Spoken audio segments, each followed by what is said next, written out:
Bueno, bienvenidas, bienvenidos a la quinta versión de los encuentros intempestivos sobre la investigación en artes integradas. Hoy tenemos a dos invitadas, ya presentaremos, a quienes desde ya les agradecemos su presencia, en una jornada que fue organizada amablemente eh, con la colaboración de Gisela, quien junto a José ha estado a cargo en la coordinación conmigo de gestionar, coordinar, organizar los encuentros que se vinculan con investigadoras, investigadores internos e internas del doctorado. Así que Gisela, desde ya muchas gracias por esa colaboración, así como ocurrió con José en el encuentro anterior. Ha sido súper interesante lo que ha ocurrido en términos de la propuesta temática y de las modalidades expositivas que hoy día eh, se desplegarán. Yo, como animador de esta nueva ceremonia, voy a darle el pase a Gisela para no tener tanta presencia en todos los encuentros, para que ella nos cuente cómo se gestó esto, qué ocurrió con las invitadas, cómo fue el proceso, la temática que surgió, darle un marco a la situación y luego pasaré a presentar a nuestras dos queridas invitadas. Gisela, la palabra Gracias, es tuya. Santiago. Bueno, bienvenidos a todos los que están presentes y los que se irán uniendo tal vez. Eh, bueno, primero entender que Santiago hizo una invitación a los docentes a armar unas presentaciones a los docentes otros del doctorado para hablar de otros temas que no fueran los abordados en clase, digamos. Y en ese momento José tomó la decisión de trabajar con el tema de la curatoría e invitar a Alberto Madrid, y yo tomé la decisión de invitar a Patricia. Y cuando pensé en esta invitación que le haría, Mm, tuve la sensación de que sería interesante poder trabajar con Carolina Santelices, que está acá, que es la invitada externa, digamos, porque Patricia es parte del doctorado, porque me parecía interesante que Patricia, desde la disciplina de la arquitectura, pudiera abordar el tema del archivo, y Carolina Santelices desde una lógica un poco más, que es lo que está metida ahora, el tema de las métricas, de investigación, de información, pero que también ha trabajado con archivos de arte. Entonces, que viene de hecho de la disciplina base, que es la bibliotecología. Entonces dije, bueno, sería interesante ver cómo dos personas trabajan los archivos desde distintas disciplinas, cómo lo abordan, cómo son sus metodologías, y qué conversan ellas. O sea, un poco mi idea es que haya un flujo ahí de una conversación, y luego de esas presentaciones simples que vamos a hacer, cada una, vamos a poder establecer un diálogo entre todos, y espero que las personas que estén tengan sus preguntas pensándolas respecto de lo que ellas presentan, para ver cómo entender el abordar el tema del archivo. Yo tengo mis preguntas ahí guardaditas por si acaso, porque justamente en este momento estoy en un proyecto fondar que tiene que ver con archivos. Por lo tanto, me parecería interesante aprender de ellas, y compartir esta información y conocimiento en una onda relajada. Esto no es una clase, esto es una conversación, y me gustaría que se diera un poquito ese ambiente. Así que es lo que yo puedo decir, cómo se ha dado, y Santiago, te dejo para que puedas eh, presentar primero a Carolina, que es la que va a iniciar. Perfecto, gracias Gisela. Bueno, esto, recordar, aparece en el flyer de invitación, pero el encuentro de hoy lleva por nombre El archivo, comienzo y mandato. Carolina Santelice es quien va a exponer primero, luego Patricia Méndez. Por ahí Gisela preparó una pregunta que tiene como objetivo soltar la conversación, y la idea, como todos los encuentros, es que luego de eso hayan preguntas de quienes están asistiendo el día de hoy, que las pueden lanzar por el chat, pueden levantar mano, ocupar los distintos mecanismos que el Zoom nos proporciona. Carolina Santelices, bibliotecóloga, licenciada en Ciencias de la Documentación. Su formación es en evaluación de la actividad tecnocientífica y en usos sociales de la ciencia y la tecnología. Cuenta con especializaciones en métricas de información científica y tecnológica en Universidad Nacional de La Plata, Argentina, Universidad Nacional de Quilmes, Argentina, y en CWTS de Países Bajos. Actualmente dirige los proyectos Construyendo una cultura institucional de ciencia abierta en la Universidad de Playa Ancha, INES Ciencia Abierta, financiado por ANID, y un FIU territorial, Programa de Financiamiento Estructural I+D+I, Universitario 2024, financiado por el Ministerio de Ciencia, Tecnología, Conocimiento e Innovación.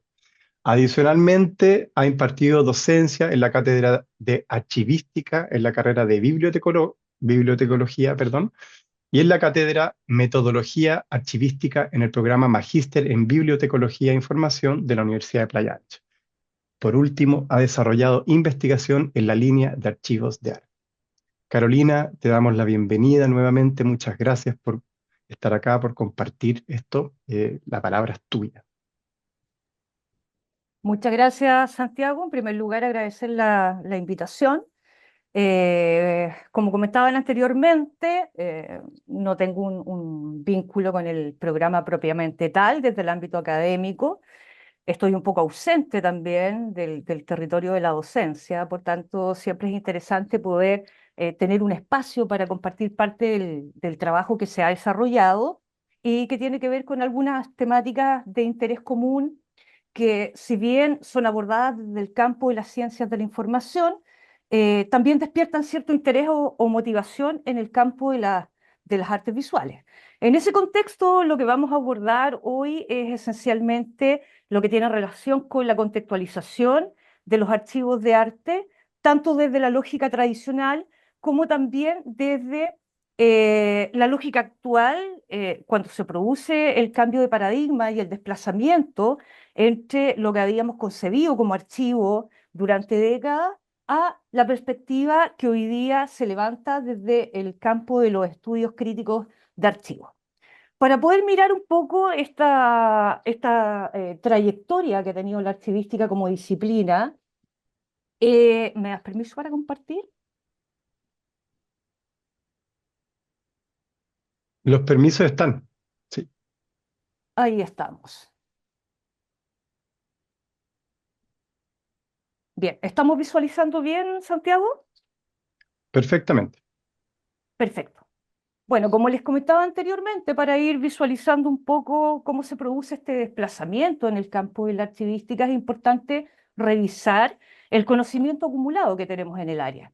Si vamos a lo que es la investigación que se ha difundido esencialmente en corriente principal, en lo que es Web of Science, como base de datos más de carácter global, vemos que durante el último quinquenio hemos tenido algunas modificaciones en relación con la conceptualización de lo que es el archivo propiamente tal y el abordaje que se ha dado tanto desde el ámbito de la teoría como también desde el contexto de la praxis archivística.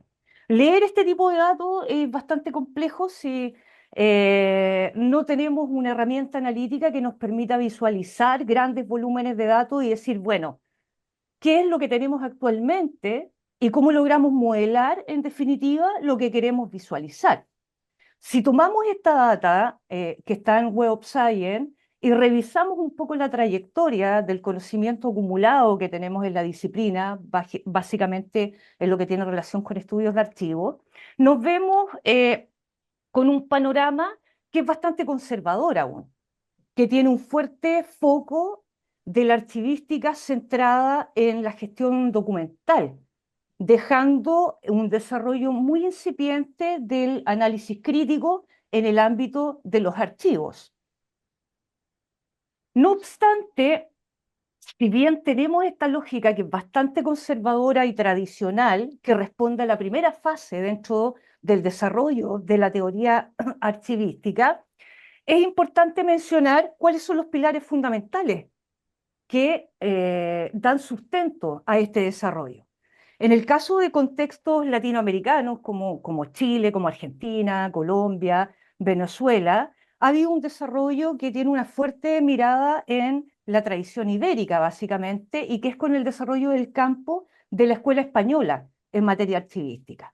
¿Cuáles son los fundamentos de esta primera fase?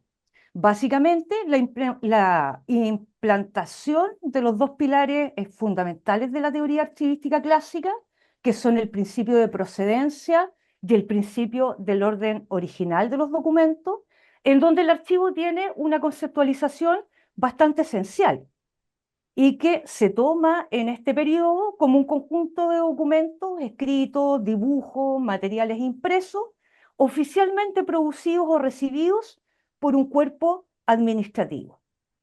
No obstante, la teoría archivística clásica también nos da cuenta de ciertos elementos que son fundamentales para comprender el desarrollo del campo. En primer lugar, el valor primario de la documentación, que tiene relación con la función administrativa, legal o fiscal inmediata. Luego, el valor secundario, cuando ya conceptualizamos el archivo y entramos a un nivel de comprensión en donde éste se posiciona como fuente histórica o como memoria institucional. Otra característica fundamental tiene relación con la neutralidad del archivero también. Se asume que el trabajo archivístico debe ser objetivo, técnico y desprovisto de juicios de valor. Eso es condición sine qua non dentro de la teoría clásica archivística. Y luego, la conceptualización del archivo como una fuente de evidencia. El archivo se considera un testimonio fiable de una determinada actividad en una lógica en donde la documentación es producida por una institución o por una persona y por tanto tiene un valor jurídico y probatorio. Si vamos a la literatura, nos vamos a encontrar con estas concepciones que están dadas a partir de autores clásicos como Terry Cook. En el ámbito de tradición ibérica, un referente importante es Antonia Heredia Herrera, Ruiz Rodríguez, Fuster, Gallego Domínguez. También tenemos en Portugal a Fernanda Ribeiro. Básicamente, autorías que tienen un desarrollo que está muy arraigado en este concepto tradicional en el ámbito de la archivística, siempre con un foco muy ligado a la parte administrativa y también con una concepción del Estado como el organismo que genera documentación y que en definitiva es en cierta medida la fuente oficial y por tanto también la verdad oficial respecto a los acontecimientos sociopolíticos, históricos, etc. Sin embargo, si vamos profundizando en el desarrollo de la teoría durante los últimos años, vemos que se produce un desplazamiento que tiene relación también con el cambio de paradigma en la forma de entender los archivos, y tenemos una segunda fase del desarrollo de la archivística en donde ya no se concibe el archivo bajo la lógica tradicional, con este carácter de testimonio, probatorio, con ser fe de un determinado acto administrativo, sino que viene a conceptualizarse el archivo con un objetivo distinto que tiene relación con la recuperación contextual, básicamente de la información que contienen estos archivos. En este caso, también van variando las metodologías. Anteriormente teníamos una metodología en donde estaba muy arraigado en la praxis lo que tiene relación con el principio de orden original de los documentos, el principio de pertenencia, y acá en esta segunda fase ya empezamos a comprender una metodología archivística mucho más compleja que tiene relación básicamente con la necesidad de esta recuperación contextual y por tanto del análisis de las relaciones entre los documentos y sus contextos. Cuando hablamos de esta nueva conceptualización, es importante también mencionar que existe todo un desarrollo teórico que proviene desde otras disciplinas, básicamente desde el campo de la filosofía, desde el campo de la historia, también desde el campo de la sociología, y algunos autores que probablemente ustedes han revisado en el contexto de su formación: Boltanski, Jacques Derrida, que es un clásico con el mal de archivo, que es uno de los documentos un poco que viene a ser la génesis de esta revisión y de repensar el concepto de archivo. También Michel Foucault, tenemos Walter Benjamin también, que ha hecho un tratamiento y una conceptualización bastante interesante de lo que es el archivo como artefacto. Giorgio Agamben, específicamente en el campo de las artes visuales, Ana María Walsh, también en España, que ha hecho un trabajo muy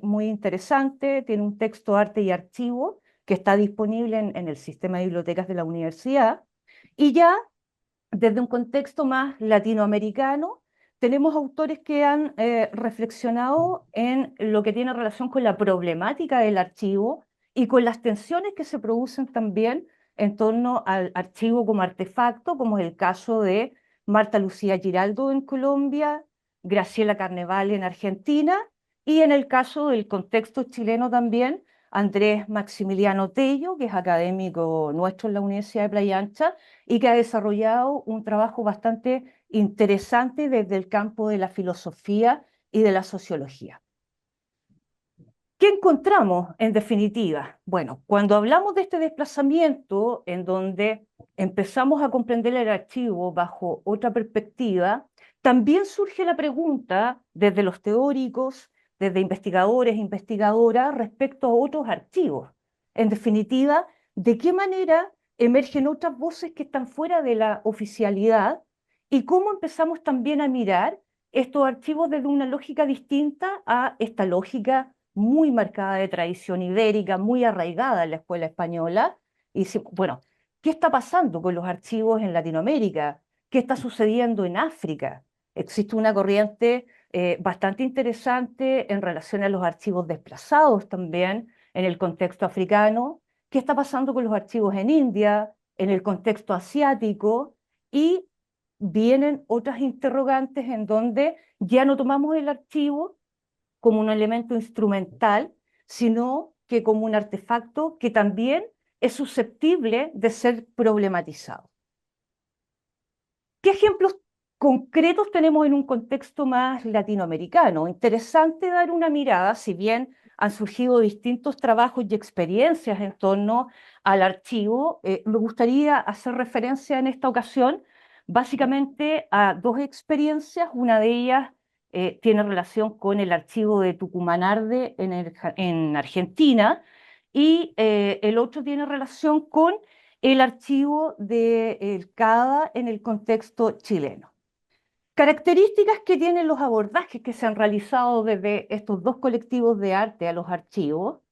Uno, en el caso de Tucumán Arde, que es este colectivo que tiene una relevancia fundamental en el periodo de dictadura y postdictadura argentina, es que la concepción del archivo en este caso tiene relación un poco con resguardar la memoria de este colectivo y también hacer una suerte de síntesis o resumen del impulso radical que tenía el grupo propiamente tal.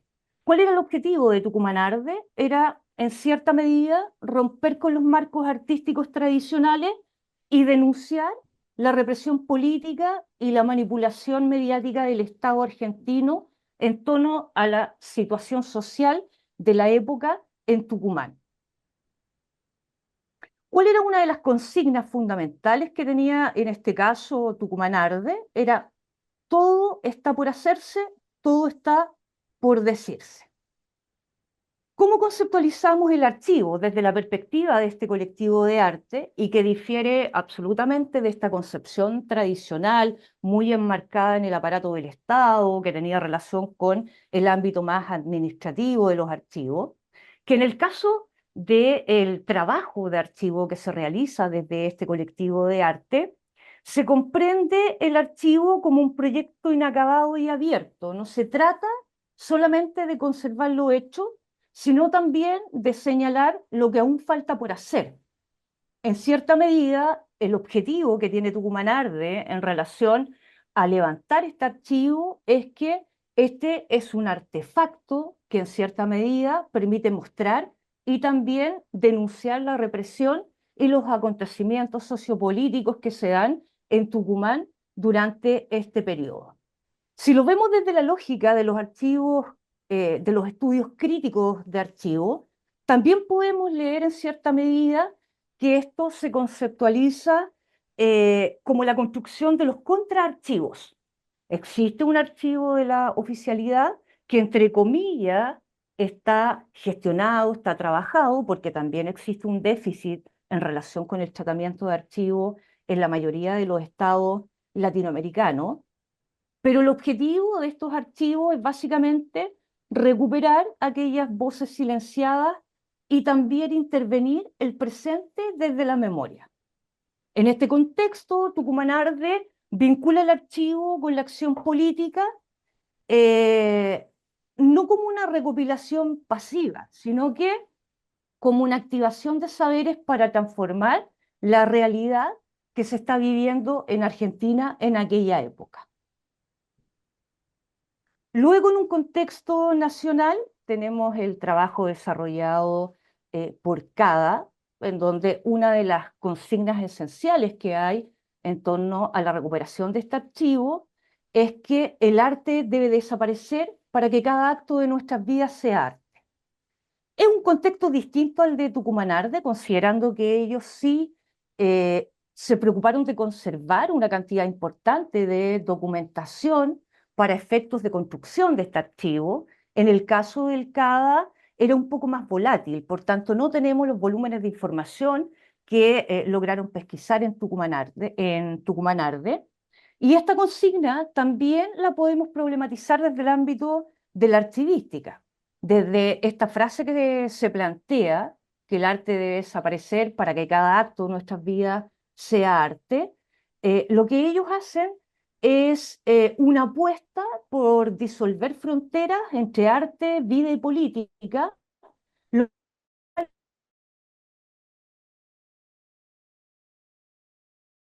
más que conservar documentos, que es esta lógica tradicional que tenemos en la primera fase del desarrollo archivístico.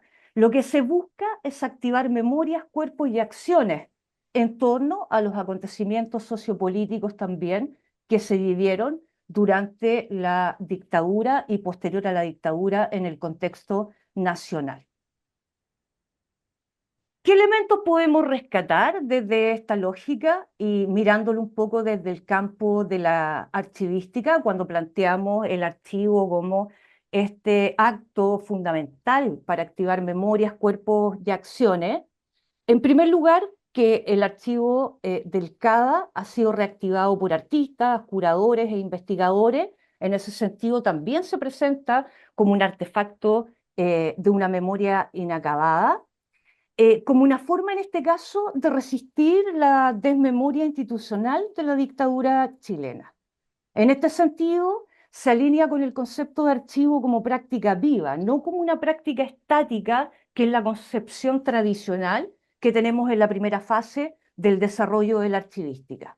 Luego, el archivo como crítica al poder también. Encarna una crítica directa al archivo estatal y oficial, a este concepto más conservador que tenemos, por ejemplo, en relación con los archivos históricos, con los archivos de carácter administrativo, que en dictadura funcionaban como un aparato de control.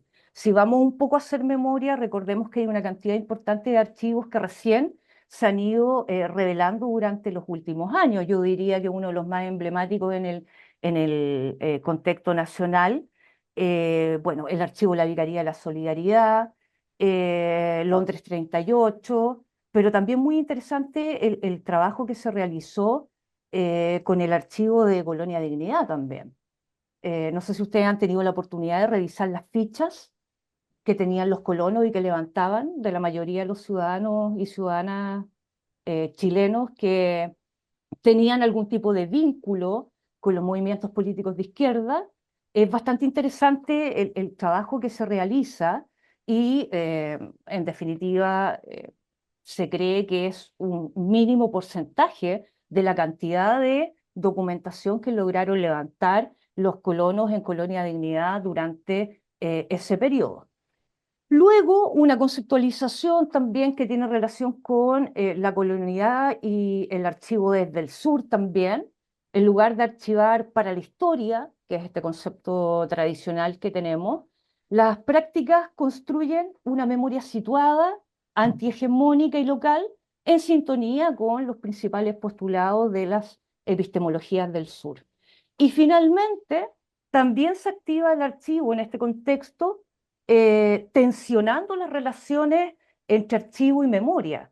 En este sentido, no es un concepto tradicional de memoria, sino que es entendida la memoria como una suerte de resistencia también en el Chile postdictadura, en donde el archivo emerge también como un elemento clave para cuestionar las políticas oficiales de memoria, reclamar espacios para otras narrativas que no estaban presentes en la historia oficial, narrativas de víctimas, de sobrevivientes, de artistas, de pueblos marginados. Y en este contexto, el archivo no es solamente pasado, sino también una herramienta política que permite comprender y dar otras lecturas al presente. Eso era un poco lo que quería compartir hoy con ustedes, comprendiendo que los tiempos son acotados y que tenía 15 minutos de acuerdo a lo que me habían instruido inicialmente. Muchas gracias, Carolina, por tu exposición. Eh, Quizás podemos ya ir anotando algunas preguntas en algún lugarcito que tengan por ahí en su escritorio, en sus mesas, si quieren para Tendría plantearlas que dejar después. de, Ah, dejar de sí, compartir. Ahí está Ahí claro, ahí va. sí, sí, ahí sí. está. Sí. Les decía que pueden anotar sus preguntas, quizás compartirlas en el chat, o las pueden dejar reservadas por ahí. Ahora vamos a pasar a la exposición de Patricia, pero quizás convenga dejarlas registradas para que no se las lleve el viento, y podamos así después articular una conversación conjunta. Eh, Vamos ahora Patricia está como doctorado Artes ahí, Patricia Méndez desde Argentina. Ella es arquitecta de la UBA, es máster en gestión cultural de la Universidad de Barcelona y doctora en ciencias sociales, Flaxo, Argentina. Académica UPLA, investigadora independiente CONICET. Sus investigaciones se concentran en las expresiones de la arquitectura y del patrimonio latinoamericano a través de los medios de difusión del siglo XX. Es coordinadora técnica del Centro de Documentación de Arquitectura Latinoamericana, directora de la revista Dana, fundadora y miembro del núcleo coordinador de ARLA. Ha publicado artículos, participado en congresos y jornadas internacionales, impartido conferencias y dictado posgrados en universidades argentinas y extranjeras. Autora de libros y textos del tema, miembro de consejos editoriales e investigadora responsable en proyectos de investigación nacional e internacional, varios de ellos premiados por su producción, a los que se suma la distinción Joaquín Toesca, otorgado por el Colegio de Arquitectos de Chile al arquitecto extranjero, 2023. Patricia, muchas gracias por estar acá, te escuchamos. Luego de tu exposición podremos tener una conversación común. Adelante. Bueno, gracias a todos. Primero quiero saber si están viendo algo. Sí, ¿Se Sí. ve? hay una ¿Se ve? presentación, sí. Ujú. Bien. ¿Se ve un traspapelando archivos? Sí, Bien, gracias. Bueno, agradecer primero a todos los compañeros del departamento por la invitación, por la confianza, y al público. Eh, Después de la exposición de Carolina, yo estoy del otro lado del mostrador. Yo soy la que va a molestar a todas estas personas que hacen que los archivos sean posibles. Y habitualmente comienzo mis charlas con esta imagen porque me representa bastante. Es una imagen trabajada, ¿sí? Del ojo de Claude Ledoux, del teatro de Besançon, eh, que fue concebido como el ojo que todo lo observa. Y esta imagen tiene mucho que ver con lo que uno hace cuando sobre todo está en medio o va en la búsqueda de información a los archivos. ¿Y esto por qué no pasa? Ahí está. Eh, Como en toda disciplina, en la arquitectura, que fue mi formación inicial, eh, hay una voluntad de expresión y de graficar la realidad que nos rodea. En general, todo eso va, y sobre todo para las nuevas generaciones que no lo conocieron, plasmado en papeles en su momento, pero lo más importante es que intentamos traducir tres dimensiones, como es cualquier edificio, en dos. O sea, Ustedes van a ver siempre en un largo y un ancho cosas que nosotros vemos en largo, ancho y profundidad. Esto se empieza a complicar, digamos, porque cómo hay que traducir eso, empieza a generar documentos, en su momento papeles, ahora archivos informáticos de CAD, render, etc. Pero los que trabajamos con historia de la arquitectura, como es mi caso, y el patrimonio, ¿por qué nos interesa un archivo? ¿Qué encontramos en un archivo? Para nosotros es imprescindible volcarnos a él, y aunque hay mucho de lo que comentaba Carolina y después podremos compartir de la relación de los documentos con el contexto, sobre todo.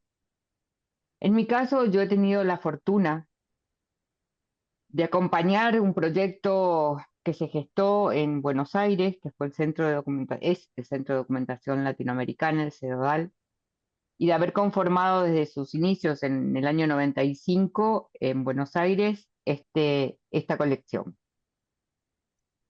¿Por qué les voy a contar esta experiencia? Digamos, como uno de los casos que voy a mostrar como partícipe, pero como usuaria también. ¿Por qué nos sirve? El CEDODAL es es el título, digamos, que recibe la colección privada de los arquitectos Ramón Gutiérrez y Graciela Viñuales, que fueron reuniendo durante más de 50 años de investigación. Es una gran colección, prefiero ponerle ese término, porque tiene múltiples archivos o series, digamos, no sé, el rótulo especial que colocarle Carolina me lo podrá dar, secciones le decimos nosotros. Una biblioteca especializada en arte y arquitectura latinoamericanos, exclusivamente. Solo la biblioteca tiene 38.000 títulos concentrados en ese tipo, con ediciones únicas, tratados, etcétera. Una hemeroteca en torno de los 16.000 ejemplares, completando 145 colecciones completas de revistas también de arte y de arquitectura o urbanismo latinoamericanos, que establecen a esta institución como el repositorio más completo, casi a nivel mundial, podríamos decir, en estos temas y sobre todo en el aspecto de la hemerografía. Una sección documental que ahí empiezan a aparecer otros tipos de formatos, como recortes periodísticos, dibujos, planos, mapas, etc. La fototeca, otra gran sección de distintos soportes que están organizadas geográfica y temáticamente. Digo, ¿por qué? Porque la arquitectura empieza a estar presente en muchos de los actos, y esto es lo que en algún momento hablaba recién Carolina del concepto del contexto, ¿no? La arquitectura también es un fenómeno social, si se quiere. Está reflejando lo que el grupo social en determinado momento va a necesitar para vivir y desarrollarse. Ahora bien, todo este material, ¿qué objetivo tiene? Digamos, un archivo que se encuentra puertas adentro es un archivo cerrado, un archivo que puede crecer incrementando cantidades de colecciones y series y demás, pero el objetivo principal que se propuso el CEDODAL y es por el que bregamos todos los usuarios de los archivos, es la accesibilidad a ellos y devolver, en el caso del CEDODAL, a la comunidad el conocimiento que ofrece todo este material documental y que tiene organizado a través de múltiples líneas de trabajo. Este, esta re- es- Todo este conjunto, y a lo largo del 95 para acá, son 30 años, mal no saco la cuenta ya, más de 40 años, perdón, casi, eh, han hecho que publicáramos más de 50 libros, que son catálogos de exposiciones públicas que se hicieron consecuencias como grupos de arquitectura, arquitectos en Argentina, la serie negra más dedicada a arquitectos y fotografía. Bueno, hay una colección dentro de todas las publicaciones, una serie con algún lineamiento temático, artículos académicos, y donde el 90% del material ahí recolectado, compilado en estos textos, está conservado en el CEDODAL. Pero ¿qué ha pasado? A partir de agosto del 2021, el CEDODAL cedió, o sea, los tutores de la colección cedieron la colección a la Organización de Estados Iberoamericanos, eh, la tutela para que esto asegurar de alguna manera que pueda seguir continuando con el acceso al público y demás. Eh, ¿Esto en qué redundó? En otro convenio de la OEI con la Biblioteca del Congreso de la Nación, que son las fotos estas que están viendo ahora, donde el material ya se está digitalizándose. Ahí está la página web, usted es de libre acceso. Estamos hablando, según un cálculo inicial que se ha realizado en los últimos meses, y de planos, solamente de planos, en torno de unos 80.000 documentos. Estos planos no están todos digitalizados, hay una selección y que se va haciendo paulatinamente. Empezaron sí a catalogarse a partir de fondos. El primero que se hizo, y pueden ver ahí para quienes no conozcan el plano uno de los planos originales, una copia heliográfica de Ferroprusiato del obelisco de la ciudad de Buenos Aires. Pertenece a la colección de Alberto Prebisch, que es el autor del obelisco. Como pueden ver, se cuenta, la Biblioteca del Congreso generosamente ha cedido sus espacios, restauradores, empezó a suceder una cosa desde el lado del archivo ahora, bastante más organizada sistemáticamente. Pero los arquitectos, un solo archivo a veces no nos es suficiente, y debo decir que en la ciudad y con acceso público existen otros ejemplos tan valorables como este. En este sentido, tengo que agradecer a dos colegas y amigos, a Marta García Falcó y Fernando Martínez Nespral, porque siempre compartimos cuestiones de temas de archivística. En el caso de Fernando, el Instituto de Arte Americano, es toda esta serie que están viendo, y algo que se llama DAR, Dirección de Archivos de Arte y Arquitectura, funciona en la Facultad de Arquitectura y Urbanismo. No está todo catalogado, ahí existen otros problemas, pero inició a partir de la donación de materiales de cátedra de los arquitectos profesores de la facultad. Otro archivo importante es el de la Sociedad Central de Arquitectos, además, aparte de la biblioteca especializada en arquitectura que tienen, que es de máximo nivel, una de las mejores que posee la ciudad, también disponibles y catalogadas en línea, o sea, con un montón de productos. Y el último caso es uno sí, de carácter público, o sea, tenemos uno universitario el primero, uno gremial sería el segundo, y el tercero que sí depende del gobierno nacional, que se llama CEDIAP. El CEDIAP es un caso bastante particular. En la época del presidente Menem, con el ministro Cavallo era el ministro de Economía, hubo un acto de limpieza en un edificio institucional. eh, Dos arquitectas que trabajaban en ese edificio, en la parte técnica y demás, ven en un container un montón de planos antiguos y diapositivas. No sé si espero que quede claro lo que es un container, es donde se tiran los restos, se botan los materiales de obra en una demolición. Empezaron a revisar, frenan de que ese container no salga de ahí. También esto fue en los 90, porque hubo como una sincronía de todos los archivos en ese momento, fue bastante particular, y lograron empezar a recuperar los planos que tienen planos, fotografías, documentos, o sea, hay un mundo, no es un solo soporte a lo que me estoy refiriendo. Gestionaron lo que se llama CEDIAP, Centro de Documentación de la Arquitectura Pública. El ministerio puso muchos recursos, gracias, por suerte se pudo salvar. Eh, o sea, y hay convenios con otras instituciones ahora porque tienen toda la tecnología disponible, por suerte decimos, porque ante un escenario con falta de recursos, como es la mayoría de los archivos, hay que tomarlo del CEDIAP como una oportunidad.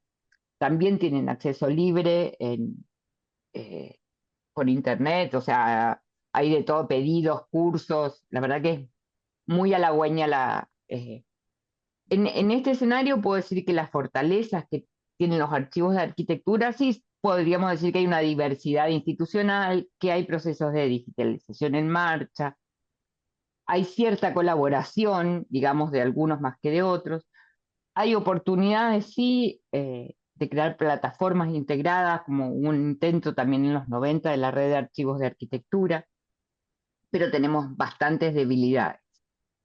Hay una dispersión de colecciones en muchas instituciones. Les pongo tres, pero hay más de 15 solo en la ciudad de Buenos Aires. El otro problema que tenemos, como pueden ver en las fotos, es el formato y el tamaño de los documentos, el tipo de documentos. Si es en rollo, si es en planera. Se necesita mucho espacio físico y tienen una carga muy importante en los repositorios. Hay distintos niveles de catalogación, hay falta de dinero. Y hace unos años estos archivos entran en un margen de duda porque los planos de las viviendas, el caso del Museo de Aguas y el Archivo de Aguas, que pues otro, por la extensión no iba a detallar sobre él, se supone que la bomba de la AMIA que se puso también en el año 94, sí, si mal no recuerdo, el plano fue solicitado para investigar el archivo de la AMIA, etcétera, etcétera, y en realidad fue tomado como base para que se produjera la ambulancia, se pusieran las bombas, etcétera. Digamos, es una debilidad muy fuerte que hoy cuentan los archivos de arquitectura, la protección de datos sería. Y tenemos otra amenaza, voy a nombrar un solo ejemplo, que es el tema de la mercantilización de estas colecciones. Este señor que ven aquí a la izquierda es el autor de los planes urbanos de Buenos Aires, Jorge Ferrari Ardoy, trabajó con Le Corbusier, bueno, estamos hablando de los años 40, es un archivo impresionante, y la hermosa biblioteca que ven al lado es la de Harvard, ¿sí? Donde hace unos años esta colección entera fue vendida. Es decir, hubo un expurgo en el país para que el archivo de Jorge Ferrari Ardoy esté disponible en Harvard. ¿Qué nos pasa desde este lado, de este rincón del planeta, que estamos un poco caídos? ¿Qué pasa con la accesibilidad de estos archivos para nosotros, los arquitectos, que nos interesa revisar un poco? Les voy a mostrar dos casos que me sucedieron, y esto sí fue conmigo. El año pasado solicité ver dos documentos y ahí pueden ver los precios con la digitalización, esto está en dólares, para ver documentos de un arquitecto argentino que lo tenemos a varios miles de kilómetros y al cual no tenemos acceso.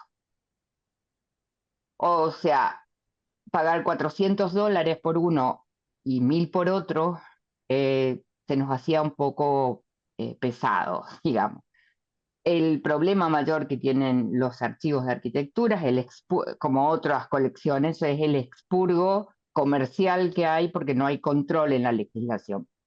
En ese sentido, marco diferencia con el archivo de originales del Centro Sergio Larraín García Moreno, que tiene cerca de 35.000 documentos, más o menos, el de la Pontificia Universidad Católica, que lo están llevando muy bien y están protegiendo varias colecciones, lo mismo que el de la Universidad de Chile. Eh, por eso yo preferiría, digamos, como anhelo de archivo, un archivo bajo los preceptos de UNESCO, que es anclados en lo que es el proyecto Memoria del Mundo, devolver a la comunidad el conocimiento que se tiene a partir de los archivos, de que no estén congelados, usándolos, empleándolos, molestando a los archiveros, que son generalmente nuestros mejores amigos y son realmente los guardianes de esas colecciones. La existencia de archivos es imprescindible, son nuestra historia en documentos. Quiero terminar con esta frase, que también la suelo usar mucho porque me parece que refleja el trabajo que hacemos los investigadores y lo podemos hacer gracias a la existencia de los archivos. Nada más. No sé si, Gracias, Patricia. nada. Bueno, yo tenía unas cosas apuntadas, pero en la presentación de Carolina se respondió lo que yo pensaba plantear como una hipótesis así como para provocar, pero modifiqué pensando en esta cosa de la evidencia como una objetividad, pensando que el archivo se entiende desde una lógica más tradicional como información objetiva, un poco parecido a lo que se puede establecer como una evidencia de juicio. Les quería preguntar qué piensan ustedes sobre entender que el archivo podría ser una materia prima para la subjetividad en las prácticas artísticas, porque estamos en un doctorado de arte integrada y claramente puede haber estudiantes acá o invitados que abordan el archivo desde la práctica del hacer del arte. Y en ese sentido, siento que como se transforma en ciertas formas de generar un discurso paralelo o una elasticidad de esa cosa objetiva. ¿Qué piensan ustedes respecto de eso? Porque los ejemplos que dio Carolina fueron justamente de arte y Patricia se quedó más la objetividad justamente de estos modelos de referencia de las revistas. Entonces yo creo que ahí se produce algo interesante y me gustaría que lo abordaran.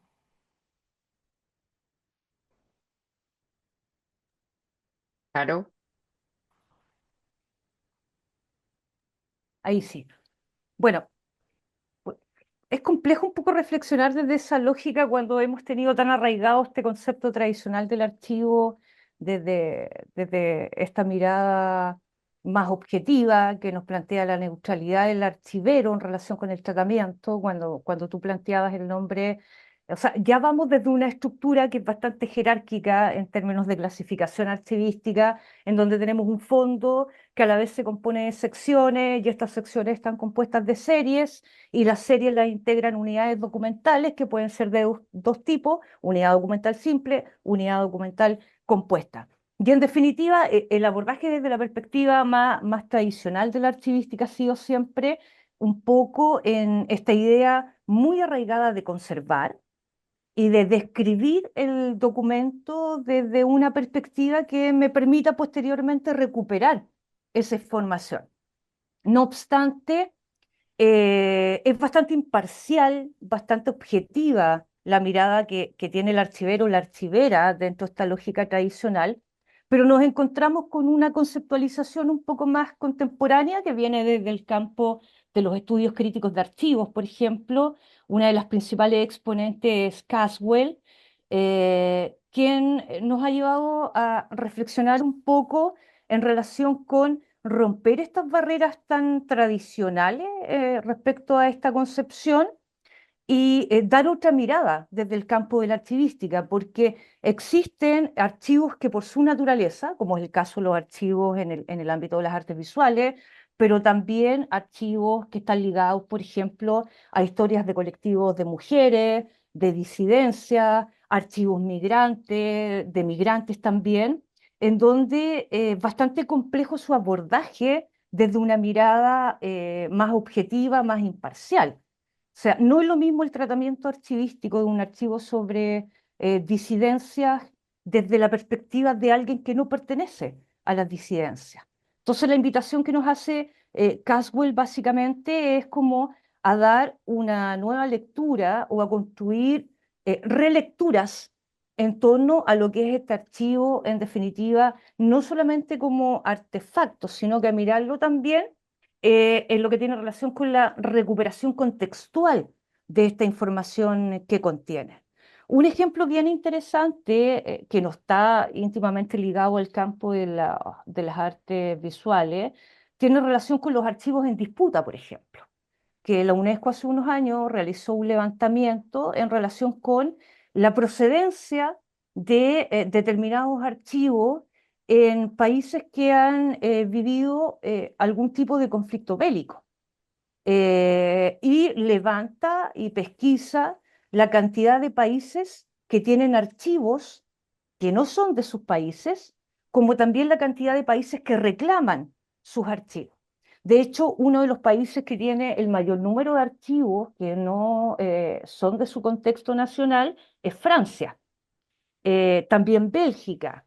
Entonces, en ese sentido, es complejo pensar el archivo desde la lógica más tradicional y es una oportunidad desde el campo también de las artes visuales de comprender el archivo no solamente bajo esta lógica tradicional, sino también como una posibilidad de nuevas interpretaciones en torno a lo que es la práctica artística propiamente tal. Antes de pasar con Patricia, ¿tú entenderías de esa forma que el que tiene el archivo, el que lo posee finalmente, el que tiene la evidencia de la historia, como para establecerlo como yo tengo la prueba, digamos?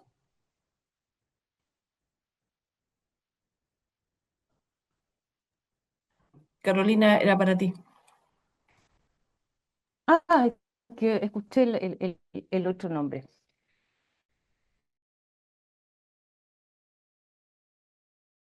Creo que hay que Cosas de repetirla, poder en torno al archivo, lo repetirla. podemos... Ah, disculpa, ahora sí, ¿Mm? disculpa. Ahora sí, Carolina, que creo que te Ahora perdimos un sí. momento y ahora sí. Sí. Bueno, uno de los autores que más ha problematizado en torno a las relaciones de poder en torno al archivo es Michel Foucault, en definitiva. El archivo es una fuente de testimonio y en ese sentido siempre quien tiene este archivo, quien resguarda este archivo, hace una suerte de ejercicio de poder en No. relación a quienes en definitiva no tienen acceso a los archivos propiamente tal. Gracias, Carola. Patti, Eh, en cuanto a lo subjetivo, me quedé sí. pensando. Lo subjetivo para cada elemento de un archivo es válido. Yo puedo tener un mismo elemento en una colección, cualquiera sea, y por cada uno de nosotros lo analizará y lo desmenuzará, digamos, como documento subjetivamente. Yo creo que en la práctica artística o en la práctica de la historia, digamos, de la historiografía, como es mi caso, eh, se pueden hacer, cada uno de nosotros va a tener una postura distinta frente a un mismo documento, pero estoy convencida de eso. Digo, cuando por las líneas de investigación y los objetos de investigación que trabajo, que parecerían agotados cuando uno estudia toda una colección hemerográfica de una revista, por ejemplo. Dicen, ¿qué más hay para decir? Y uno puede entrarle a ese objeto, digamos, por N partes, por los autores, por lo que dice, por lo que no dice, por la gráfica, por la información tecnológica, digamos, en mi caso, revistas de arquitectura, estoy pensando, pero las de arte, por las mujeres, es decir, del lado del punto de vista del género. La subjetividad en un archivo es intrínseca para mí a cada individuo que va a cuestionar porque uno al final lo que hace es hacerle preguntas a los documentos. Si no, no tiene sentido salir a buscarlos. No sé si Gracias. No, sí. conté. Sí, perfecto. Ahora sí ya estamos en condiciones de abrir el debate, las preguntas, ya sea a mano, ya sea chat, así que adelante, aquí hay personas que han trabajado en archivo, así que estamos esperando. José, por favor, adelante. Bueno, sabíamos que esto iba a ser muy interesante, sobre todo precisamente para los que trabajamos en esto. Y me gustaría, al hilo de la, del planteamiento que hizo Gisela, yo creo que hay una parte ahí, ¿no?, que me gustaría precisarla respecto de la visión que da Carolina, ¿no?, de esta aproximación crítica a la archivística y que tiene que ver no tanto con la producción de obra en base, desde o para el archivo, sino que en la exhibición de archivos o en la exposición de archivos. Porque cuando tú mencionabas justo, ¿no?, el ejemplo de Tucumán Arde y del CADA, yo recordé inmediatamente que el año 2009, en el contexto de la Trienal de Arte de Valparaíso, se expusieron acá en Valparaíso, ¿no? Los archivos de Tucumán Arde en la sala Punta Ángeles, que ya no existe, y en la sala El Farol, el archivo del CADA. Entonces, ¿qué te pasa a ti en tu praxis archivística, ¿no? Y en esta posición desde el archivo, los archivos críticos, ¿no? O los estudios críticos del archivo, respecto de exhibir archivo, porque pareciera que desde el punto de vista de la conservación, ¿no? Y el manejo, no es lo óptimo, ¿ah? Cada vez que se exhibe un archivo, ¿no? Los conservadores dentro del archivo, digo los conservadores materiales, ¿no?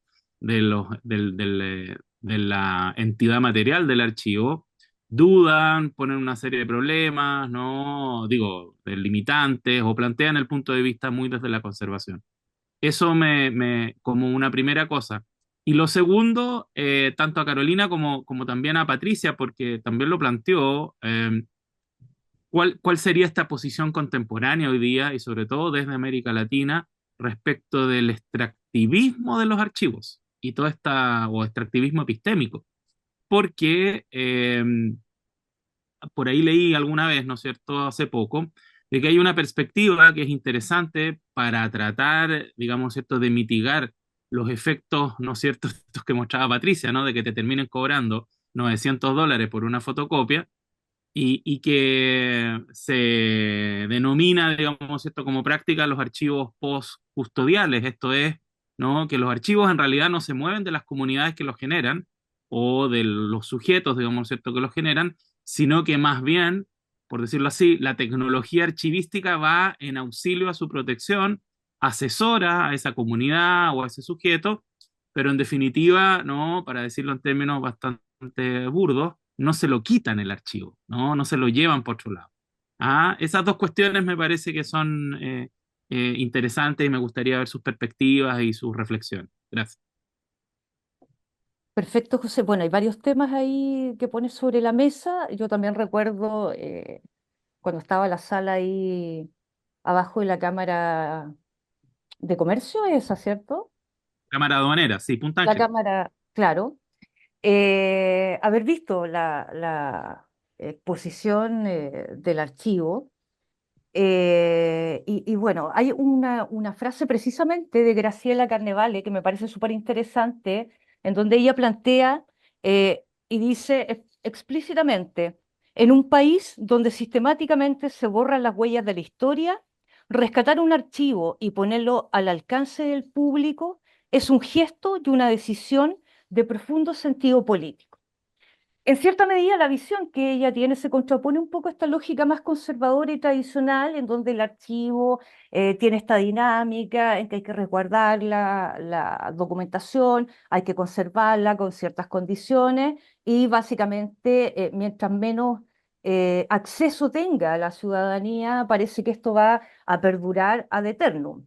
Al margen de algunas instituciones que han tenido más recursos y que han instalado algunas prácticas de digitalización y que han logrado poner a disposición libremente gran parte de la documentación que tienen en sus archivos. Es importante también comprender la lógica del aparato estatal en este sentido. Debemos considerar que en Chile no tenemos políticas públicas robustas en lo que respecta al ámbito archivístico y a la gestión de archivos propiamente tal, como sí la tienen países vecinos. Por ejemplo, en el caso de Brasil, ellos hicieron un trabajo muy interesante de pesquisa que fue el PAP, el Programa de Archivos Personales Brasileros, en donde trataron de pesquisar la mayor cantidad de archivos personales de políticos, de artistas, de literatos, de personas que han tenido cierta relevancia en el ámbito social, cultural, etcétera. Y es el Archivo Nacional quien se hace cargo para poder custodiar estos fondos documentales. Situación similar es la que realiza Cuba también con un programa de pesquisa de los archivos personales, pero en el caso de Chile, al no tener una política pública robusta en esta materia, una legislación que ya es de antigua data en materia de archivos y que está enfocada básicamente a los archivos del aparataje estatal, ni siquiera tenemos acceso a ciertos archivos que constituyen parte de la memoria reciente de nuestro país. Un ejemplo emblemático es el caso de los archivos de los presidentes de la República. La mayoría de los archivos no están en el Archivo Nacional y pasan a ser parte de las fundaciones que generan los presidentes posteriores a su mandato. Entonces, por una parte, tenemos una política pública que está absolutamente desactualizada en esta materia y que, en definitiva, posiciona al archivo casi como un elemento que se basa en voluntades de ciertos sectores para poder activarlos, para poder recuperarlos y para poder ponerlos a disposición de la ciudadanía.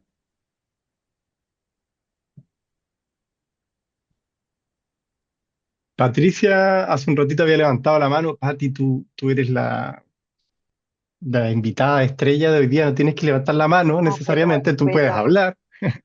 ya, Pero, pero para no sí, dale, no, interrumpir, todo bien, porque pero tenía que había una hacer mano levantada para que ahí nos comentes tus ideas, tus impresiones y después vamos a ir a la pregunta de Rodolfo. la primera pregunta de José, me la acordé por eso había levantado la mano. El tema de la preservación de los archivos, yo voy a ir por la contraria. O sea, un archivo se preserva cuando se conoce y se da difusión. Uno, a ver, no puede querer algo que no conoce, no lo puede defender, ¿sí? Es inmaterial. Entonces, es lo mismo que pasa con el patrimonio arquitectónico, el patrimonio documental, digamos.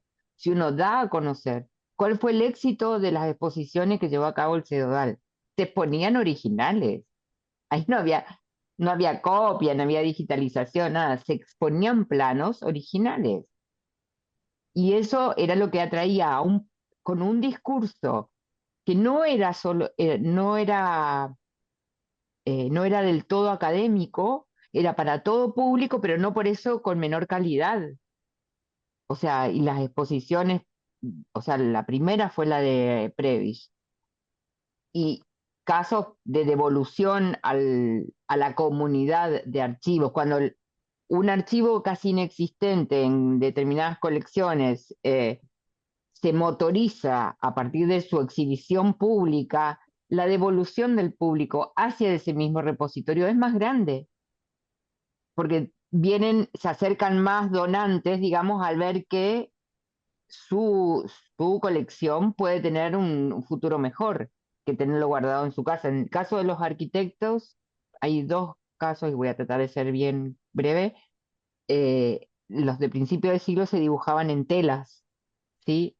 Entonces, las telas a veces, como salían muy caras, se lavaban en tinas con jabón, se extendían y se volvían a usar. O sea, entonces esa documentación tiene el último dibujo realizado y con algo de truco, atrás de la luz, todavía a veces se perciben las siluetas de los planos que estuvieron dibujados en el mismo soporte antes. Las viudas separadas, divorciadas y demás, lo que han hecho muchas veces es prender fuego con todas estas cosas. Entonces, esto fue habitual, aquí se conocen casos de quemas de archivos de arquitectos. eh, Algo se ha rescatado. Yo no creo que un archivo para preservarse deba esconderse. Estoy totalmente en desacuerdo con eso. Tiene que tener difusión y mucha, y exhibición sí con recaudos, pero se inventan tantas cosas hoy y no todo tiene que ser digital.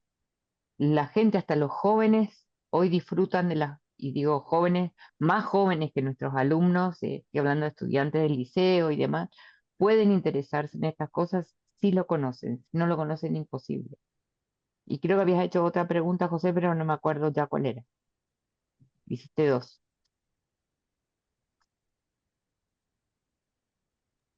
Sí, pero no Rodolfo, importa. ¿Mm? dale, Rodolfo. Eh, ¿Se me escucha? Sí, Súper. Voy a ser conciso y voy quizás no podía dejar de comentar una cosa que en el proceso de un trabajo me surgió. Quizás la respuesta no sea tan larga, pero y para llevarlo quizás un poco más a lo terrenal, me tocó trabajar hace ya un par de años en el repositorio de un artista chileno, específicamente de Juan Castillo, un integrante del CADA. Le propusimos a él, digamos, cuando estaba vivo, hacer su archivo y viajamos a Suecia, en donde él residía, a poder, digamos, ir a digitalizar un montón de cosas para poder hacer un repositorio ya, dentro de lo que, digamos, de la pregunta de José sobre los archivos postcustodiales. Em, y la pregunta que me surgió en ese momento, y no sé si, digamos, puede ser respondida, es hasta dónde yo podía digitalizar, porque yo podía, digamos, fotografiar todo. Digamos, con buenas luces que teníamos en ese momento, podíamos hacer fotos de bitácoras, de obra, de mucha obra, digamos. Y Juan era una persona, digamos, muy prolífica, que tenía el baño, lo tenía escrito con cosas, digamos. En un momento nos dieron ganas de fotografiar eso que estaba arriba de la taza del baño. Eh, por muchas razones no lo hicimos, pero esa fue la pregunta que a mí se me aprendió, digamos. Estoy trabajando con un artista ya eh, adulto grande, tiene su casa llena de elementos. eh, por una poética y una política hicimos, digamos, tomamos decisiones archivísticas de qué es lo que registramos. Eh, y creo que ahí Patricia dice todo. Entonces, hasta dónde llega? ¿Hasta dónde llega el tiempo? ¿Hasta dónde llega, digamos, el afán documental? Eh, Permiso, voy a corresponder con algo. Una elección implica una pérdida. Es un yin y un yang, eso hay que tenerlo claro. Es una lástima que habiendo, o sea, ¿a qué voy con esto, Rodos? ¿Qué pasaba si me vienen a la mente el caso del Museo de Historia de Río de Janeiro hace unos años? Se perdieron 2 millones de documentos, no hay más, no existen más. Y yo sé que en Sarajevo, no sé que me corrija, Caro, en Bosnia o en Sarajevo hubo un incendio de un archivo muy grande también que se extravió. ¿Qué pasa si ante el fuego o cualquier evento, una inundación, se pierde y tú dices, estuve ahí y no lo digitalicé? A lo mejor pidiendo permiso, con un compromiso post-mortem, si el señor estaba vivo, no lo sé. Digamos, hay muchos recursos y seguramente algo no habrá, o sea, me ha pasado de ir a estar con arquitectos mayores, mirando archivo y después decir, ¿por qué no seguir foto? O sea, lo que pasa es que uno va con una meta y va aprendiendo en el andar que tiene que tratar de, si hay disponibilidad eh, del protagonista, en este caso el autor, poder facilitar estas cosas el día de mañana. Bueno, no sé, el caso de la exposición de originales y demás, siempre se hace con permisos y la gente se pone, yo creo que tanto los autores, estoy pensando en otros casos de nietos de arquitectos y demás que estaban felices por ver la obra de su abuelo, que no eran generalmente, salvo el caso de Previch, arquitectos muy conocidos. Fuimos por la tercera línea, digamos, si se quiere. Pero es lo que yo haría, digamos, teniendo la posibilidad de que estás frente a un archivo que no sabes si vas a volver a acceder, si hay disponibilidad del tutor del archivo, ¿no? Considerando eso, y que pueda extraviarse porque el formato papel o el formato fílmico es un formato de frágil mantención en el tiempo, digamos, frente a catástrofes. Me vino a la mente inmediatamente el incendio del Museo de Río, pero sé que hubo uno de un archivo muy importante en Europa y también se perdieron no sé cuántas cosas. Sí, en No esa sé, Caro. línea el más emblemático fue lo que pasó en el Archivo Histórico de Alemania, en Colonia. Cuando estaban construyendo la línea del metro, estaba a una distancia más o menos considerable, pero no dimensionaron que por la cantidad de metros lineales que tenía el archivo, el peso que eso implicaba, se derrumbó y se perdió gran parte de la información histórica. Y uno se pregunta y dice, bueno, le pasa eso a los alemanes, ¿qué más queda para nosotros en el contexto latinoamericano? Pero en esa línea un poco de la consulta que hacía Rodolfo, Yo creo que uno de los casos más interesantes en el ámbito de las artes visuales, de lo que es el archivo en artes visuales, tiene relación con el archivo de Andy Warhol.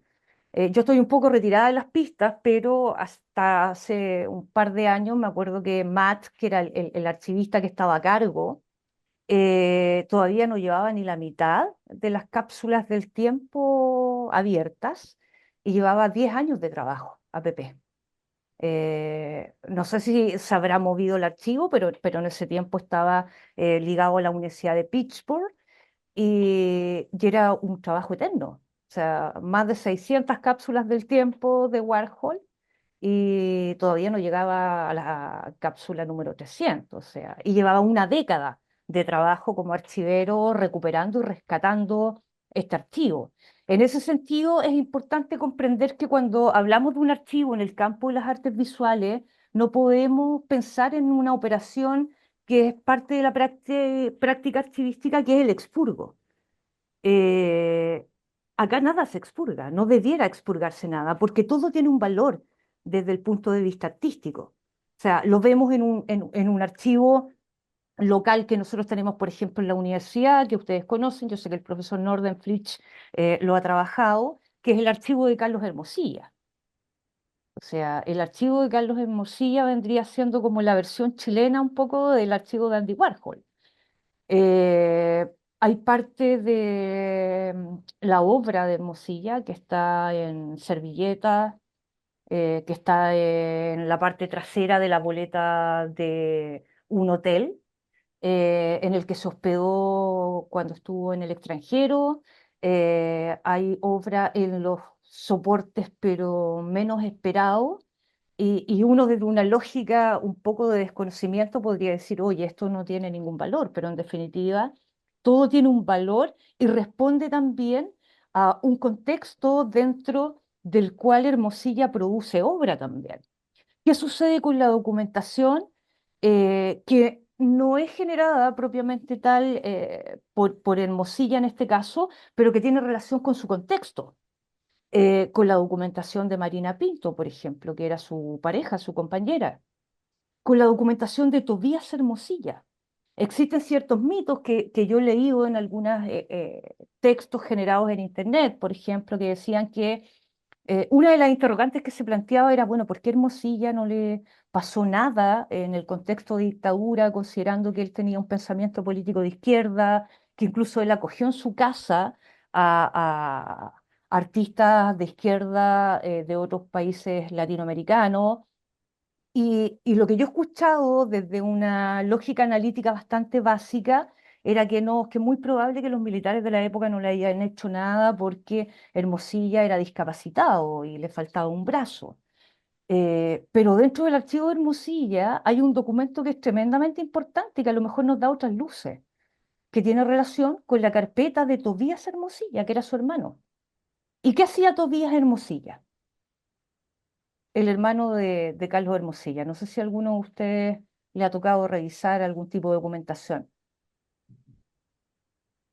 El documento que hay en el Fondo de las Artes y Asuntos Patrimoniales, en el archivo Carlos Hermosilla, que venía con todo su acervo documental de Tobías, es su expediente de aviador naval. Su hermano Tobías era aviador naval. Y lo más probable es que esa haya sido la respuesta de por qué Hermosilla no vivió un proceso tan complejo de persecución durante la época, porque ustedes comprenderán que a los militares les debe haber importado un pepino si a él le faltaba un brazo o no.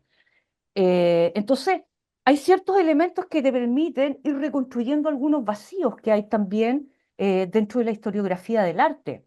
¿Qué sucede, por ejemplo, cuando ustedes, que tienen mucha más experiencia en ese campo que yo, con la presencia de las mujeres dentro del contexto historiográfico chileno? ¿Qué vacíos existen? ¿Qué documentación nos permite tener testimonio de ciertos acontecimientos? ¿Está ligada exclusivamente al campo de las artes visuales? Vamos a un ejemplo muy concreto en nuestra área. ¿Qué pasa con Lucy Lorch, por ejemplo? Que tiene una obra maravillosa en el Fondo de las Artes y Asuntos Patrimoniales. Eh, ¿Quién fue Lucy Lorch? Yo encontré hace unos años un documento de estudiante, en ese tiempo yo era estudiante, ayudante en el Fondo de las Artes, un documento de la Corte Interamericana de Derechos Humanos, buscando, bueno, quién era Lucy Lorch. Y me encuentro con este documento en donde se indica que Lucy Lorch estuvo detenida en la cárcel del Buen Pastor, en Santiago, por haber escrito una historia de Chile considerada irreverente. Me contacté con la cárcel del Buen Pastor, no fue posible acceder al archivo, y lo último que logré ahí conseguir fue un antecedente en donde se indica que partió al exilio a Francia. Di vuelta al gabinete de estampa en Francia a ver si encontraba algo y bueno, después la vida me llevó a otros rumbos y no seguí profundizando. Pero ¿de qué manera los archivos nos permiten reconstruir una historia que en ocasiones no es la historia oficial de los pueblos? Y esa es la riqueza que tiene el archivo.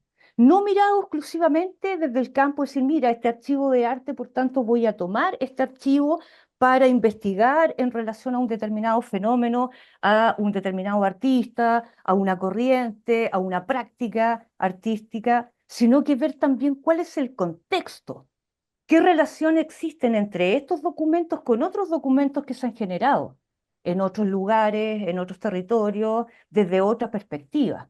Y en ese sentido, el poder empezar a entrelazar estas conexiones es lo que nos permite también tener nuevas miradas y hacer una relectura respecto a lo que en ocasiones hemos tenido internalizado como parte de esta historia oficial que nos han transmitido, pero que empieza a tener estos pequeños quiebres.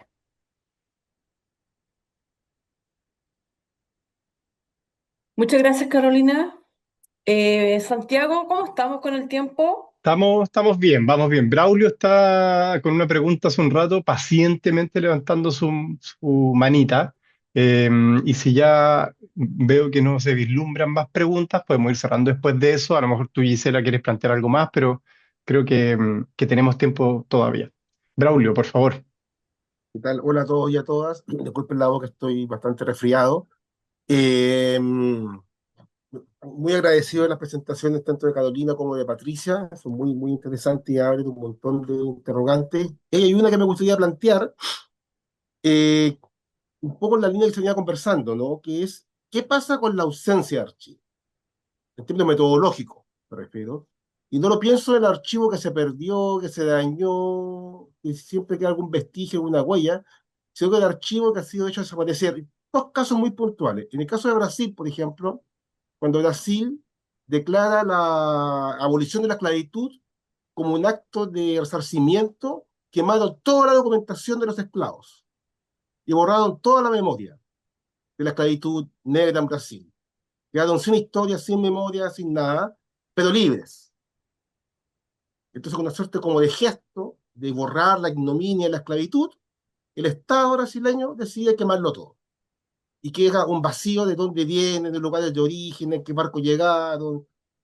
Pero claro, esa ausencia da cuenta también de una reivindicación en casa brasileña, la historia propia de lo afro-brasileño, ¿no? En el caso chileno, lo que quiero plantear en el caso de Valparaíso, se acaba de inaugurar un museo del migrante en Valparaíso, pero ¿qué migrantes? Alemanes, ingleses, italianos, árabes, de plata, digámoslo. Pero ¿qué pasa con otros migrantes, no? El cholito, el peruano, el boliviano, el argentino que cruzaba la cordillera y venían. De eso no hay archivo, porque los documentos de ellos fueron absolutamente desechados, no hubo ningún resguardo, ningún registro de nada. Pero desde la mirada de esta disciplina archivística, ¿se puede, a partir de ese vacío, de esa nada, por decirlo así, hacer algo? Esa es la pregunta. Bueno, complejo.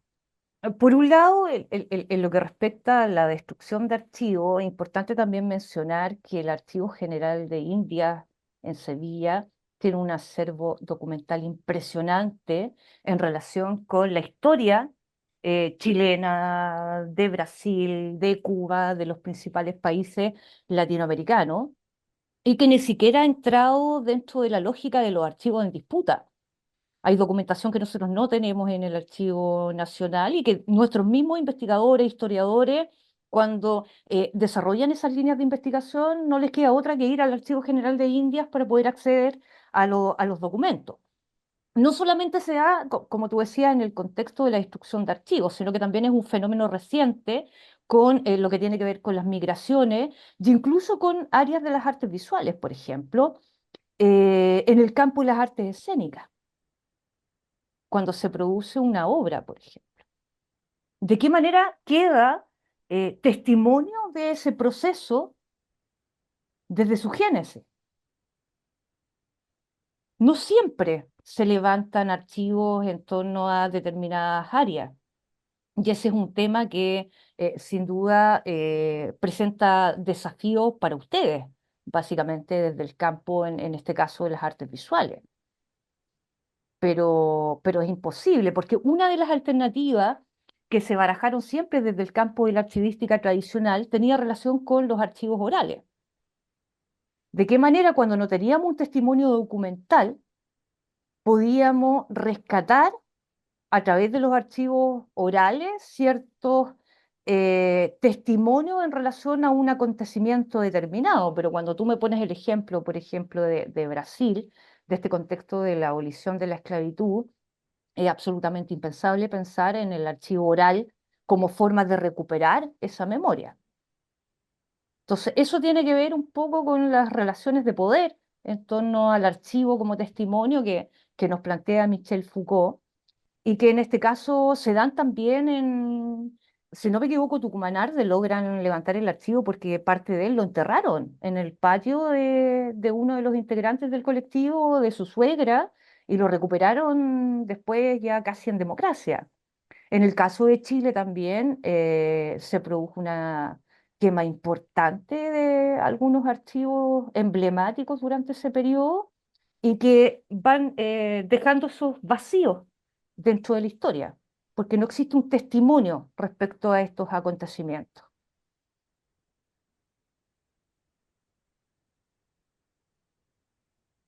Bien, creo que estamos en el tiempo, a ver el chat si es que hay algo.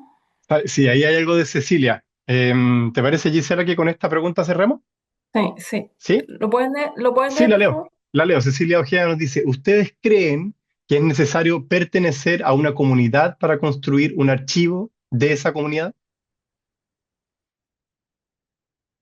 No necesariamente, porque de lo contrario no existiría la archivística como disciplina. Lo que Claro. se hace desde el campo de la archivística básicamente es trabajar archivos heterogéneos que en ocasiones uno no forma parte de esa comunidad, sino que en definitiva viene desde afuera a trabajar estos archivos, a reactivarlos, a preservarlos y a ponerlos a disposición de la ciudadanía. Ujú. Sí, exacto. Sí. Bueno, yo quiero agradecer a Patricia como la colega de nuestro programa y en especial a Carolina que se hizo un tiempo dentro de su agenda.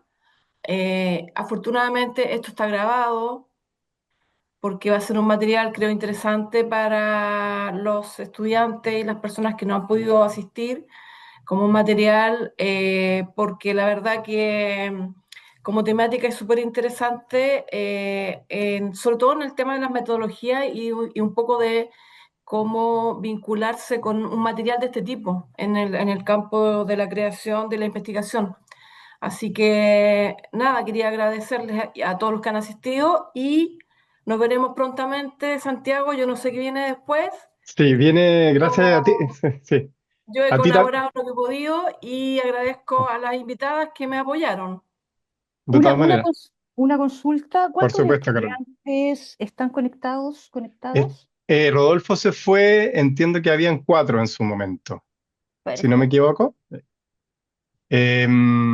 Bueno, eso mismo, de ahí me voy a agarrar de la pregunta quizás de Carolina. Gracias, Gisela, por el apoyo en la coordinación, en la gestión, en la convocatoria y también en la elaboración temática.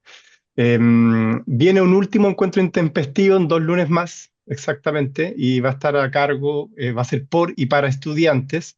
Es cierre de semestre, el invierno está duro.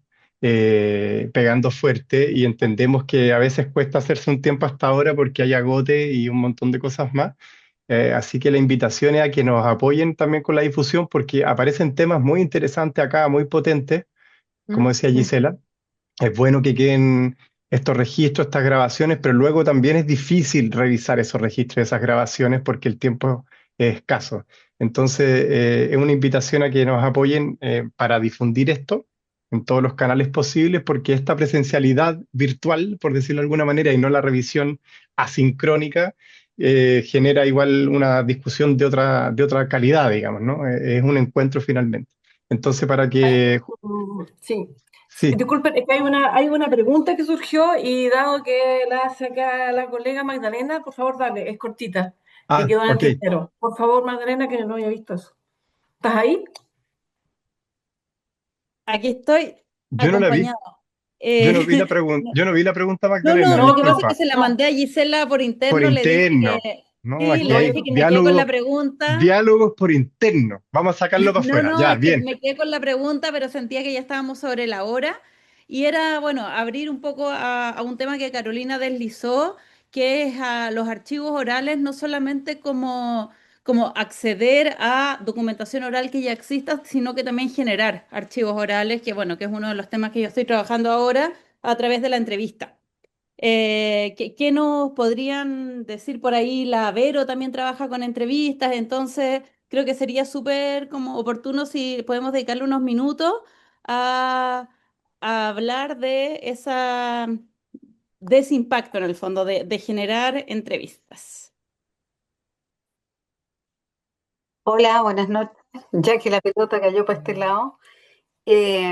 Miren, eh, como decía Carolina, es uno de los temas más delicados en el ámbito de las artes escénicas, el tema del archivo, ¿sí?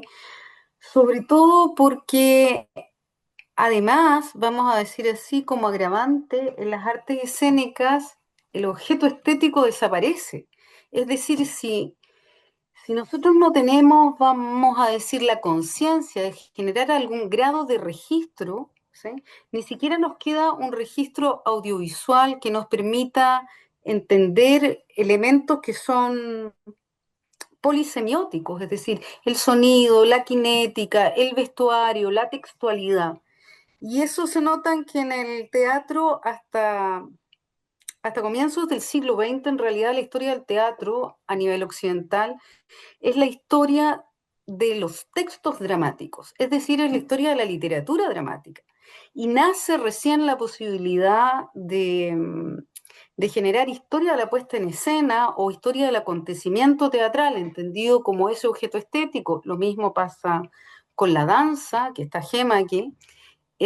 Nace asociado a un desarrollo de los modos de registro. Es decir, cuando nace la fotografía, empieza a aparecer de manera más eh, sostenida la historia de la puesta en escena, se empieza a trasladar desde el texto dramático hacia la puesta en escena. Pero decir eso parecería que tenemos hoy por hoy el tema resuelto, entendiendo que todos tenemos un celular que podría incluso hoy día llegar a grabar todas las puestas en escena. Pero lo cierto es que la situación es mucho más compleja en el sentido de que hasta ahora los archivos, que era lo que comentaba también eh, Carolina, han tenido una sola iniciativa relevante a nivel país, que es la iniciativa de la Universidad Católica, que contiene los fondos en su calidad de universidad privada. Entonces nosotros tenemos un serio problema en artes escénicas nacionales en el tema de generar archivos y no los tenemos. Entonces, y no tenemos necesariamente los presupuestos y no tenemos acceso libre a los archivos de la Católica tampoco. Y eso ha significado que hemos tenido que empezar a tratar de levantar información de los procesos de puesta en escena, porque una cosa es que nos queden registros de la puesta en escena y otra cosa son los procesos de la puesta en escena, que quedan invisibilizados en la obra final. Y una de las cosas que hemos podido, de las herramientas o instrumentos que hemos podido empezar a levantar para eso han sido las entrevistas, efectivamente. y en esas entrevistas, que yo diría que han empezado a utilizarse de manera más frecuente en el área nuestra desde mediados del siglo XX en adelante, también tienen que ver con los modos de registro, ¿sí? Con este desarrollo de la técnica. Y hoy por hoy, estas entrevistas que se pueden grabar en los celulares o estas entrevistas que se pueden grabar audiovisualmente, tienen que ver también con políticas, ¿sí? Públicas, tienen también que ver con recursos. Por lo tanto, es un campo bastante endeble, que es difícil de proyectar en el tiempo. Hoy, por primera vez, yo tengo fondos para hacer entrevistas audiovisuales. Y esas entrevistas audiovisuales tienen que ver con un fondo de Fondesit que me lo permite hoy. Pero yo llevo investigando sobre el campo más o menos 20 años. Entonces, estas entrevistas que yo estoy grabando con un equipo audiovisual, la pregunta siguiente es, ¿dónde van a quedar? ¿Van a ser mi archivo propio? Porque yo tengo un archivo sobre artes escénicas de Valparaíso gigantesco, pero ese archivo gigantesco se va a morir conmigo. Si lo dono a la universidad, ¿quién lo organiza? ¿Qué capacidad tienen las instituciones públicas de financiar en mantener esos archivos? Hoy por hoy yo tengo una página web financiada con fondos públicos, con 5 fondos públicos, que funciona como repositorio, funciona como archivo, es a la vez una historia, lo que es confuso. Yo he generado una historia del teatro de Valparaíso que contiene dentro de sí misma parte del archivo, pero en general los archivos uno tiende a poner los documentos. Y yo tengo un híbrido sumamente consciente, que es que tengo los documentos con una interpretación de los documentos al mismo tiempo. Y eso lo pago personalmente año a año, la mantención del sitio.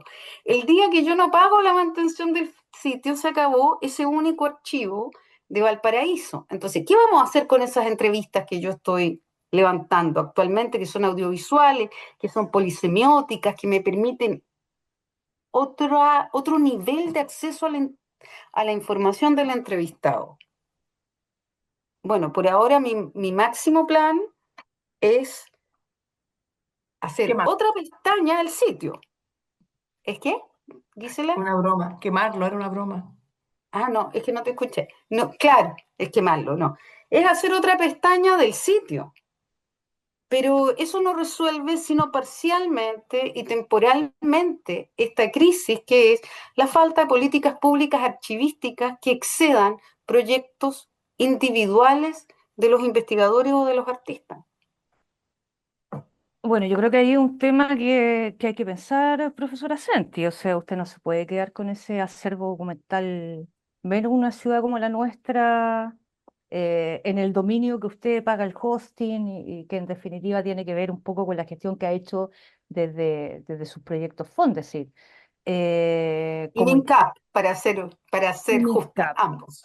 Bueno, como institución yo creo que es importante también tener una política más clara en ese ámbito. Yo dejo de ser vicerrectora en un año, 3 meses. Voy a quedar ahí con disposición de horas y el trabajo archivístico me resulta bastante interesante, así que podríamos conversar en esa Cuenta con línea. ello. Acepto la oferta de todas las maneras posibles. Una, una, Efectivamente, una vuelve a sus orígenes, dicen. Entonces, creo que es importante, Verónica, que ese archivo no se pierda. Hay fuentes ahí que es imposible acceder a ellas en otra institución, a través de otras vías. Creo que no mencionamos en este contexto una fuente de información tremendamente interesante cuando tenemos ausencia de archivos en algunos contextos, que es la prensa y la prensa histórica. En el caso nuestro tenemos el archivo del diario La Unión de Valparaíso, el archivo del Mercurio, que a veces se subestima un poco como fuente de información y es un reflejo de la historia de cada una de las épocas. Hay una cantidad de información tremendamente interesante. te voy a decir algo terrible, Carola. Tengo fotografiado ¿Mm? entre el 1 de enero de 1950 y el 31 de diciembre del año 2015 absolutamente todas las publicaciones de La Estrella y del Mercurio de Valparaíso en el que se dijo algo de teatro, no Lo del solo crítica, teatro. ¿Mm? todo. Tengo un archivo gigantesco guardado, ¿sí? Porque necesitaría un sitio web especial y ordenamiento para subirlo. Tengo 60 años de historia porque no había justamente otra fuente que consultar porque no habían publicaciones sobre el tema. Entonces, uno hace cosas desmedidas, megalómanas, ¿sí? Ujú. Que es explotadoras también, de mandar a mis ayudantes día por día a sacar fotos de todo lo que se publicó y debería ser de libre acceso. O sea, ¿qué necesidad hay de ir a partir a fotografiarlo de nuevo? Sin embargo, no está resuelto dónde ponerlo. Y yo he postulado a fondos de archivística y he dejado de postular porque me ofrecían 5 millones de pesos para tratar 60 años de publicaciones diarias. O sea, ¿a quién puedo contratar a que haga ese trabajo bibliotecológico, ¿sí? Con los software por ese fondo? Sí, po, el de la Andrew Mellon es muy poca plata, el de la Universidad de Harvard. Pero bueno, hay otras alternativas. Hoy día el ICA Atom, por ejemplo, es una herramienta súper potente que permite El tener archivo, archivos en línea. archivos iberoamericanos de la ESI también nosotros postulamos, Sí, quedan en torno de $6.000 más o menos. O sea, es un eh, trabajo por gotera, en definitiva, así como que pero con nosotros algo, o sea, limitado y dijimos, bueno, tantas cajas, porque nosotros nos medíamos por caja de archivo, de estas cajas alcanzan para esto. Y encima recibimos el 30% porque con los cambios de dinero y demás, pero el trabajo se hizo igual.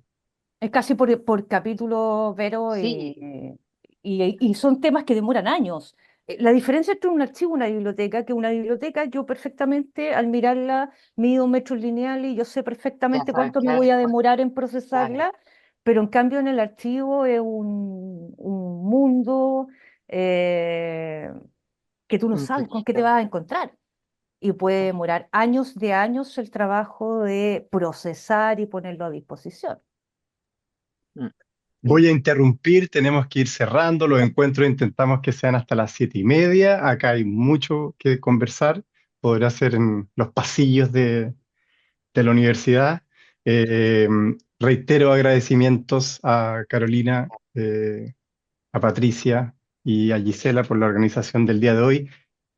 Quedan invitados, invitadas entonces en 2 semanas más al último encuentro intempestivo por y para estudiantes. Gisela, no sé si quieres agregar algo más, también Carolina, Pati, así rapidito como a un modo de cierre. Santiago, muy cortito. Bueno, aparte de Sí, agradecer la invitación, me comentaste que habían 4 estudiantes conectados hoy, así que con Magdalena voy a dejar un ejemplar para cada súper, uno de ellos Oh, y ellas. un Me los voy premio, a probar aquí en la un biblioteca, me van a premiazo, echar las orejas perfecto. después, para que puedan tener el libro. Ok, gracias Carolina, fantástico. Muchas Gracias, gracias a todos. gracias a Muchas todas y gracias, que todos. estén muy bien. Que tengan buena Fue muy jornada. productivo.